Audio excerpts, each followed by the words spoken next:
Okay, let's unpack this idea.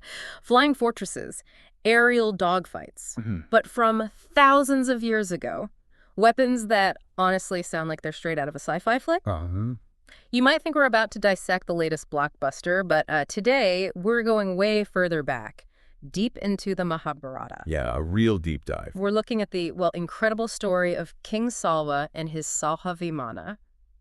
That's quite something. It really is. It's a narrative that feels so advanced for its time. It's almost like getting a signal from the distant past. Right. So the big question for everyone listening as we explore this, is it just, imaginative mythology, or could it actually be hinting at some kind of forgotten ancient science? And what's really compelling, I think, is that this isn't just some fleeting mention, right? Okay. It's not a throwaway line in these ancient texts. No. The material we've been digging into, mainly excerpts from that podcast, The Lost Vimanas of Salva, it goes into quite a bit of detail. So our mission today really is to pull out the core elements of this story for you and maybe explore what such an extraordinary account could possibly mean. Exactly.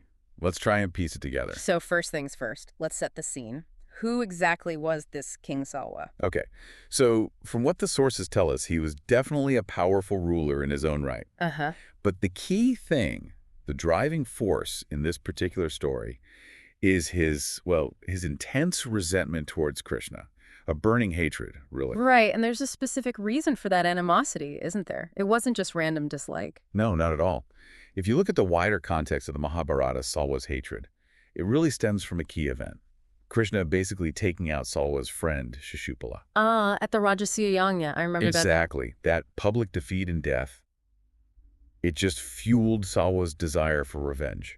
And it pushed him, apparently, to look for a solution way outside the box of, normal warfare. Yeah, that's the crucial turn. He didn't just, gather his soldiers and chariots. Oh. He went on a quest for something. Well, something else entirely. Something almost otherworldly. Which really makes you stop and think, doesn't it? It's the sheer depth of that need for vengeance. What makes someone go seek help from beings described as Asuras? Beings often linked with immense power, maybe even dark arts or forbidden knowledge, as our source material kind of hints. Precisely. And what he got in return was, well, by any description, astounding. The Salva Vimana, a flying fortress, essentially. And it was supposedly built by Maya Danava. That's the name that comes up, Maya Danava. No, he's not just some random character either, is he? He's known as this, demon architect, the one who built the incredible city of Indraprastha for the Pandavas. The very same. So even within the framework of the epic, we're talking about a figure with, let's say, extraordinary design and building skills, serious abilities. Okay, so this master architect builds this Vimana, and its capabilities, they just sound completely unreal, like they've been lifted from modern sci-fi. It's quite a list. Think about it. Invisibility. Just vanishing at will. Mind-blowing speed. Energy weapons firing down from the sky. Teleportation is mentioned, too. Teleportation. Plus, the ability to confuse enemies, create illusions, and it was supposedly resistant to even celestial attacks. It makes you pause, doesn't it? When you hear that list, doesn't it immediately bring to mind all the modern talk about UFOs, UAPs, unexplained aerial phenomena? It absolutely does. That comparison feels almost unavoidable when you hear descriptions like that from potentially thousands of years ago. Yeah, the range of abilities, the way it seems to defy, our normal understanding of physics back then. Yeah. Those comparisons just jump out. And Salva, he didn't hang around admiring his new toy, did he? No, the source is clear. He put it to use immediately. His target, Krishna's own city, the great city of Dwarka. And this wasn't just a minor skirmish. The podcast we looked at describes the attack on Dwarka as something that, quote, defies logic, but it's still recorded in detail. Imagine that, a flying fortress just appearing over your city, raining down destruction. How do you even react to that? It's hard to picture. And the tactics described, they sound so advanced. That's what's really striking, the tactical sophistication. The source mentions it splitting into parts, different formations perhaps. Right, and vanishing completely, becoming invisible. And even projecting illusions, apparently creating false images of Krishna's own relatives being killed to cause panic and despair. Psychological warfare from the sky. Exactly. It suggests a level of technological and, psychological mastery that's just, frankly, it's astonishing to find described in texts this old. It really is. There's that quote, too, from the Mahabharata itself that the podcast highlighted. Something like, Yeah. He rained down missiles. The craft vanished from view. It appeared here, then there, impossible to trace, like lightning in the clouds. Wow. That paints such a vivid picture. You can almost feel the panic, the confusion of the people in Dwarka. Absolutely. Utter bewilderment. And adding to their problems, Krishna himself wasn't even there initially. Right, he was away. So his generals, people like Pridhiman, had to try and defend the city against this unprecedented aerial threat. Which really highlights how unique this attack was. I mean, your standard ground troops, your chariots. What could they possibly do against something like that? Nothing, probably. And then, when Krishna finally gets back, sees the devastation, the podcast notes, he instantly knew what he was dealing with. He called it aerial warfare. That term itself, aerial warfare, Yeah. used in that context. It's pretty remarkable. It really is. So picture this scene, this unbelievable flying machine causing havoc, total destruction.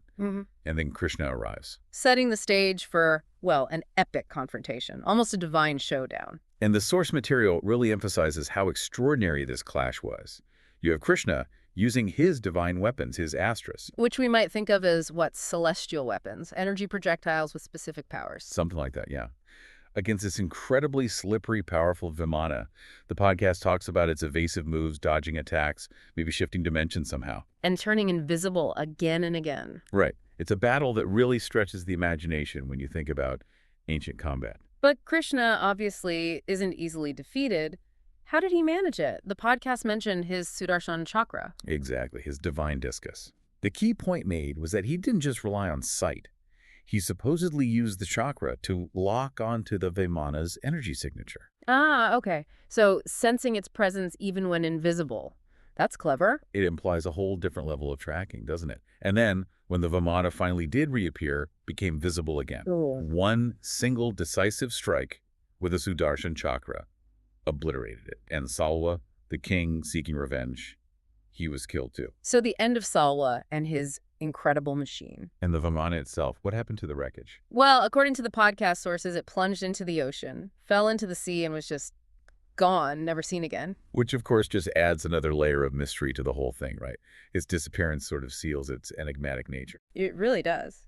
Which brings us right back to that huge central question that's probably been buzzing in everyone's mind. Was any of this actually real? Yeah. Was the Salva Vimana just, vivid, poetic storytelling, a metaphor for a powerful enemy? Or could it possibly have been based on some kind of actual, physical, but now long-lost ancient technology?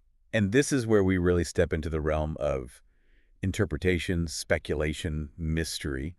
The podcast does touch upon this fascinating viewpoint held by, certain scholars and researchers. The idea that maybe these detailed descriptions of Vaimanas in ancient Indian texts aren't purely symbolic. Exactly.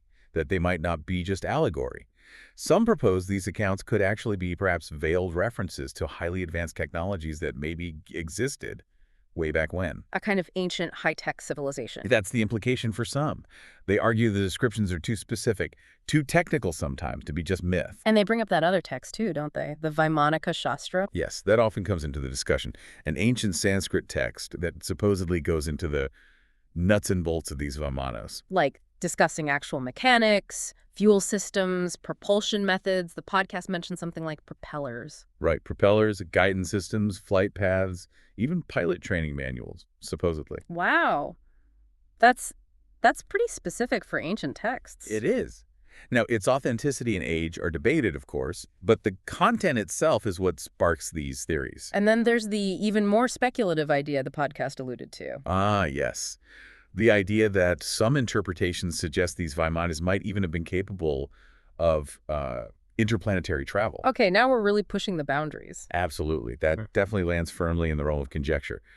But, it just highlights how incredibly advanced these flying machines are portrayed within these ancient stories. But okay, let's just step back for a second. Even if someone listening thinks, no way, impossible, it's just a story. Even if you don't buy the literal flying machine aspect, the story of Salva and his Salva Vimana, it still offers some pretty deep lessons, doesn't it? Even as a purely symbolic tale. Oh, absolutely. If you approach it purely on a symbolic level, as the podcast also suggests, the narrative is rich with meaning. Like what? What are the takeaways? Well, first off, Salva's driving force, revenge. His relentless pursuit of it leads directly to his own destruction.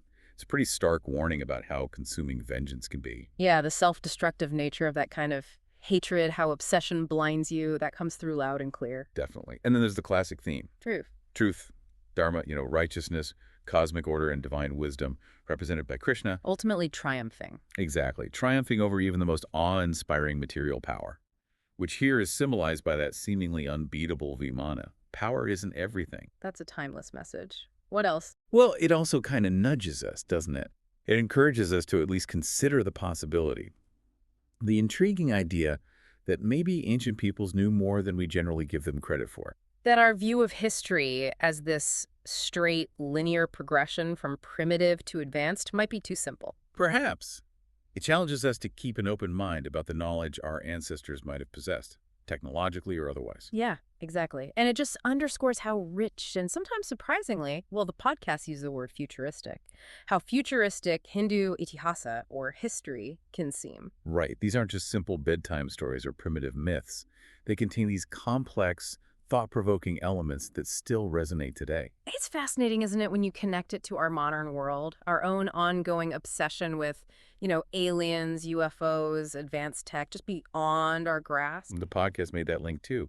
Our ancestors were writing down stories with themes remarkably similar to our biggest modern speculations, but they were doing it thousands of years ago. And these stories, they weren't just like campfire tales. They're embedded deep within sacred texts, in shlokas, preserved and protected in temples for centuries, millennia. Makes you wonder, doesn't it? What else might be lying dormant in these ancient writings? What other knowledge? Just waiting for curious minds to look again, maybe with fresh eyes, new understanding. Yeah, exactly. It leads to that final sort of provocative thought to leave people with. Reflecting on this story, Salva's Vimana.